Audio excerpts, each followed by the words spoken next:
का सबसे पहले जोरदार नारा लगेगा भैया। माहौल बहुत गर्म है, हम चाह रहे थोड़ी सी और गर्म कर दें। तो हम कहेंगे राजमाता अहिल्या देवी होलकर, आप लोग 2 बार कहेंगे अमर रहें अमर रहें। राजमाता अहिल्या देवी होलकर, राजमाता अहिल्या देवी होलकर। पाल धनगर समाज, पाल धनगर समाज, पाल सेवा संघ, पाल सेवा संघ। भारत माता की, भारत माता की, भारत माता की। बहुत बहुत धन्यवाद साथियों। सर्वप्रथम पाल सेवा संघ द्वारा आयोजित सामाजिक सम्मेलन की अध्यक्षता कर रहे हमारे बड़े भैया माननीय श्री राजधारी पाल साहब, अतिथि के रूप में उपस्थित हमारे बड़े भैया पाल समन्वय समिति के संस्थापक, राष्ट्रवादी पार्टी के राष्ट्रीय प्रवक्ता माननीय श्री राम लखन पाल जी, हमारे मार्गदर्शक, हमारे गार्जियन, पाल सेवा संस्था के राष्ट्रीय अध्यक्ष, राष्ट्रवादी पार्टी के संस्थापक सदस्य एवं मार्गदर्शक बड़े भैया राधेश्याम पाल जी, मंच पे तमाम अतिथिगण, आज तमाम भारत के कोने कोने से पधारे पाल समाज के गौरव से सम्मानित हुए सभी सम्मानित अतिथिगण, तमाम संस्थाओं के राष्ट्रीय अध्यक्ष पदाधिकारीगण। चूंकि मैं नाम अब नहीं इसलिए ले रहा हूं क्योंकि मंच पे जितने लोग विराजमान हैं सभी लोगों का मैं बाकायदा नाम जानता हूं, और सामने जितने लोग बैठे हैं इसमें मैं 90% लोगों का नाम जानता हूं साथियों। और हमारे गायक साथी, हमारे प्रिय मित्र, हमारे छोटे भाई आलोक पाल जी एवं व्यवस्था में लगे हुए पाल सेवा संघ के सभी पदाधिकारी, पाल सेवा संघ के राष्ट्रीय अध्यक्ष राजेंद्र पाल मास्टर साहब, राष्ट्रीय संयोजक महेंद्र पाल जी, कुशल संचालनकर्ता संस्थापक सचिव ईश्वर मास्टर साहब, राजीव भाई, अन्य तमाम एक एक पदाधिकारी, एक एक कार्यकर्ता का आप सभी का, और यहाँ पे जितने भी दूर दराज से हिंदुस्तान के कोने कोने से पधारे एक एक महानुभावों का मैं अपने दिल की गहराइयों से स्वागत वंदन अभिनंदन करता हूं। साथियों, बड़ी अच्छी सभा पाल सेवा संघ के लोगों ने सजाई है। यहाँ पे खिलाड़ी भी हैं, कलाकार गायक साथी भी हैं, फिल्म दुनिया में काम करने वाला हमारा छोटा बालक भी है, राजनीतिक तमाम राजनीतिक पार्टियों में काम करने वाले नेता हैं, तमाम समाज में अलग अलग बिंदुओं से समाज की सेवा करने वाले, समाज का नाम रोशन करने वाला, कोई उद्योग जगत में, कोई डॉक्टर और कोई इंजीनियर बन करके समाज का नाम रोशन करने वाले हैं। ऐसी महफिल के लिए मैं एक बार जोरदार तालियां आप सभी की। साथियों, इतने बढ़िया वक्ता बड़े भैया राम लखन जी ने आप सभी को बताया, क्योंकि पाल सेवा संघ जाने किस लिए जाती है? पाल समाज के दुख सुख में शामिल होने के लिए, मदद करने के लिए। पूरे हिंदुस्तान में, जैसा राम लखन भैया ने बताया, जब मुसीबत किसी को पड़ती है, उनके रिश्तेदार नहीं पहुंच पाते हैं, एम्बुलेंस नहीं पहुंच पाती है, उससे पहले पाल सेवा संघ का आर्थिक मदद पहुंचता है, इसलिए पाल सेवा संघ जानी जाती है।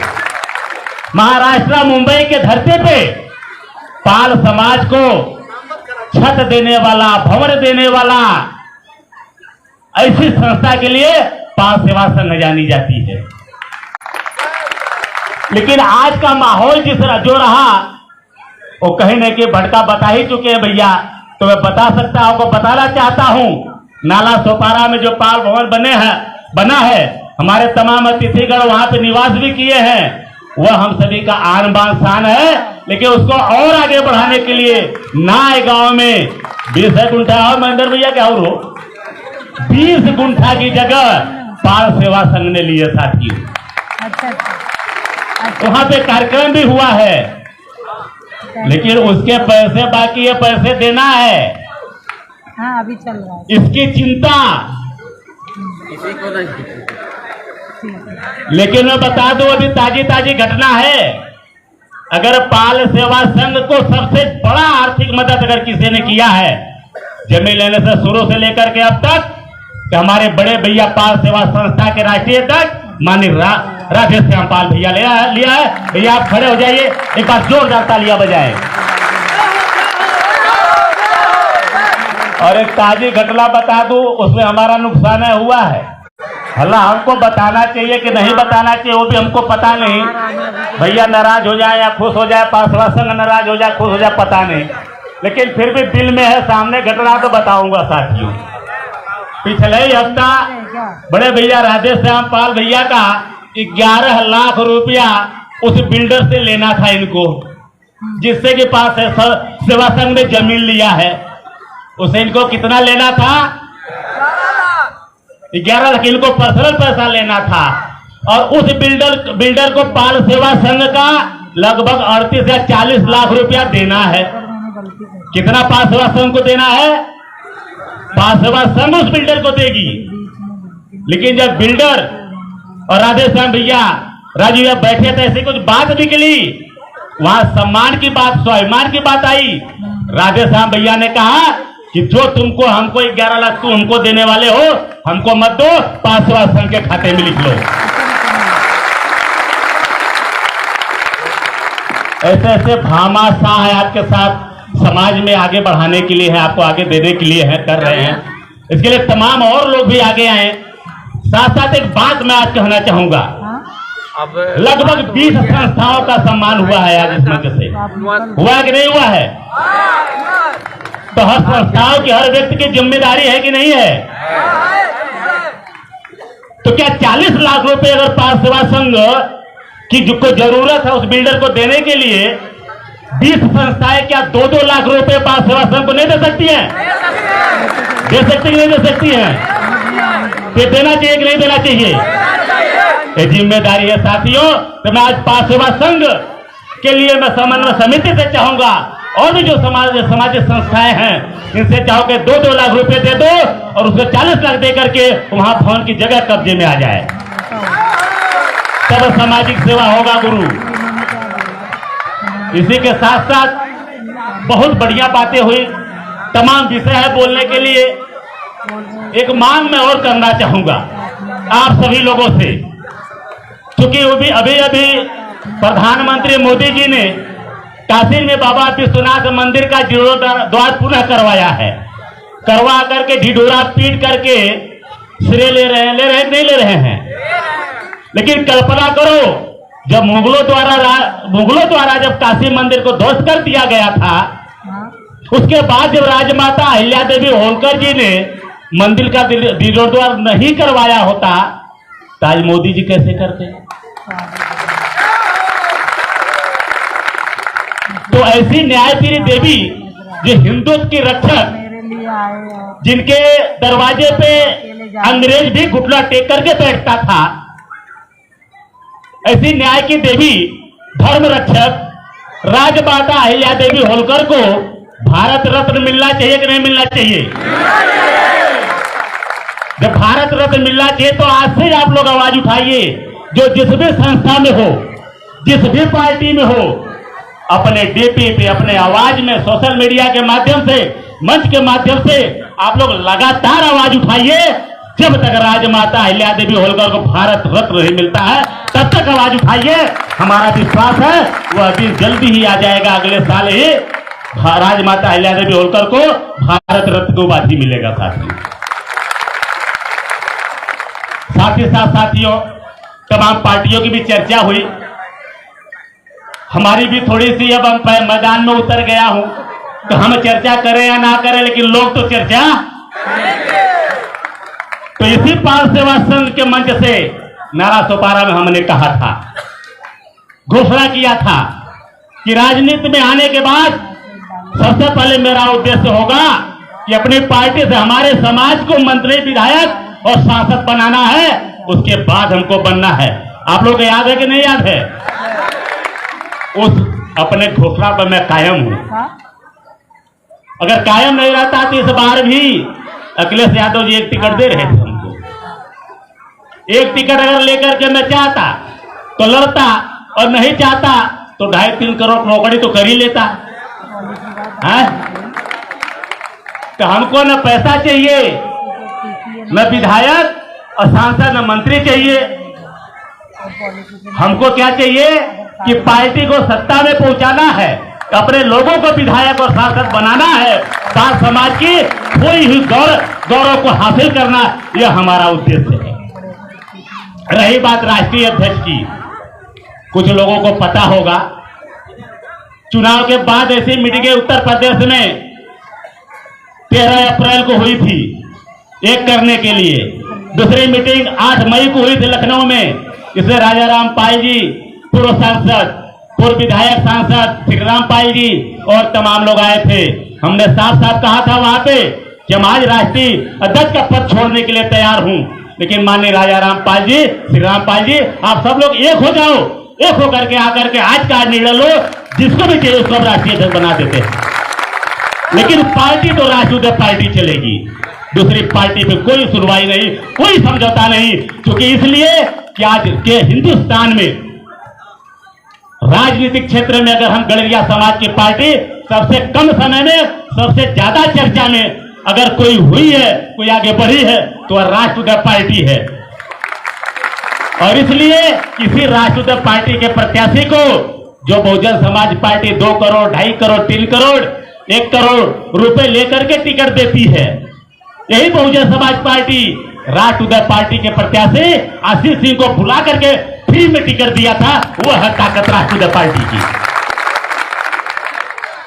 और रही बात हमारे, अभी हम किसी पे कमेंट नहीं करता हूं, लेकिन आप लोगों को बताया गया कि जब बहुजन समाज पार्टी 84 में बनी, उसके बाद पाल विधायक सांसद बनने लगे, यही ना बताया गया।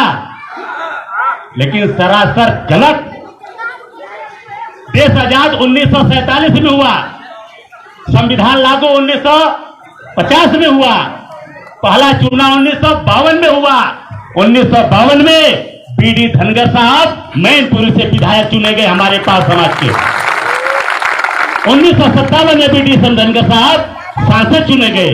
वह आपकी ताकत थी, लेकिन आपकी ताकत को भुला दिया गया, झुठला दिया गया, आपको लाचार और कमजोर बताया गया, आपकी ताकत पे पर्दा डाल दिया गया, जिससे कि आपको कम बताया गया। आप कम हो, कैसे लड़ोगे, कैसे जीतोगे, जब उनको आपका वोट चाहिए। 85% एक हो जाओ, मूल्यवासी एक हो जाओ, ले फलाने ठिकाने रहने नहीं देंगे, उनको वोट दे दो। जब आपको टिकट चाहिए तो कहेंगे भैया बताओ कितने गडरिया हो इस विधानसभा में, इस जिला पंचायत में कितने गडरिया रहे, तो कैसे जीतोगे। उस टाइम पे जब आपको चाहिए तो आप 85% में नहीं है। चलिए आगे जा रहे, उधर हम रिवर्स आते हैं। तो वो आपकी ताकत थी, लेकिन आपकी ताकत को कमजोर किया गया और अपने लोगों ने ही कमजोर किया। लेकिन आपकी ताकत को मजबूत आपको भाई बाबूराम पाल और राष्ट्रीय पार्टी के लोगों ने मजबूत किया है। आज उत्तर प्रदेश में अगर प्रदेश अध्यक्ष की कुर्सी भी मिली है तो राष्ट्रीय पार्टी के कार्यकर्ताओं और नेताओं की बदौलत मिली है। और आने वाले दिनों में, कई अगले महीने में, फरवरी और मार्च महीने में आपको बताना चाहता हूं, समाजवादी पार्टी और भारतीय जनता पार्टी भी गठन करने जा रही है, जिससे निश्चित पालों को स्थान देंगे, वो मजबूर हो जाएंगे।